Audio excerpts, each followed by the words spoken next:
as I've noted before, Senate Democrats entered June with an agenda that was designed to fail. The Democratic leader planned votes on a host of the left's most radical priorities. None of it was ever intended to clear the Senate's appropriately high bar for advancing legislation. Instead, the failure of their partisan agenda was meant to show somehow, that the Senate itself was failing. For months, our colleagues built anticipation for the failure.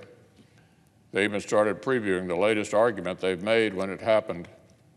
Apparently, the same Senate rule a Democratic minority had used with abandon was now somehow a racist relic to be abandoned by a Democratic majority. In the end, one particularly radical proposal took priority. S1 is the same bad bill it's been since the House introduced its version back in 2019 with the same nakedly partisan motives. But ever since Democrats got the election outcome they wanted last fall, we've watched our colleagues actually update the rationale for their latest partisan power grab. States must be stopped from exercising control over their own election laws. So, Madam President, the arguments here have one big thing in common with the ones our colleagues have deployed against the filibuster: debunked claims of racism. Remember, the last presidential election saw the highest voter turnout in decades, even amid a once-in-a-century pandemic. And African-American turnout was twice as high in Mississippi as it was in Massachusetts. But when Georgia passed targeted updates to its election laws based on lessons learned during the pandemic-era elections, Democrats trashed the bill as, quote, a redux of Jim Crow. They misrepresented its content so wildly that even left-leaning fact checks repeatedly debunked these claims. But by then, the train of disinformation had left the station.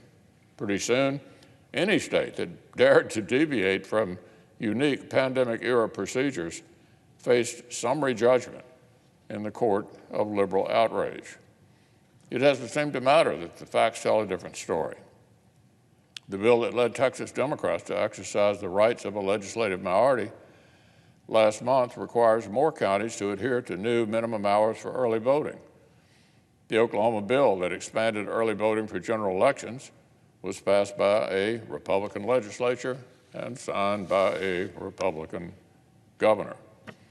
In my state of Kentucky, the expansion of both online registration and early voting this spring passed on a bipartisan basis, and a Democratic governor signed it. Democrats will continue to insist that S1 is a response to these state laws, but we know it actually predates them.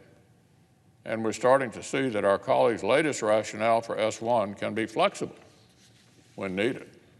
Prominent Democrats have railed against voter ID requirements for years. But now that voter ID is among the sticking points keeping the Democratic caucus from uniting behind S1, some Democrats have started indicating, well, they've had a change of heart. Now, I would commend them for coming around to common sense positions on that issue that 80% of Americans already support. But one supposed compromise among some Democrats bears more than a passing resemblance to the partisan power grab their party has touted for years. It even introduces its own disastrous new liabilities, like a proposal to automate redistricting that is certainly constitutionally dubious.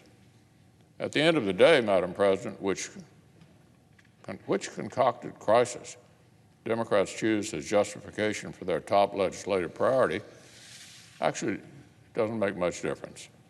They've made abundantly clear that the real driving force behind S1 is a desire to rig the rules of American elections permanently in Democrats' favor. That's why the Senate will give this disastrous proposal no quarter.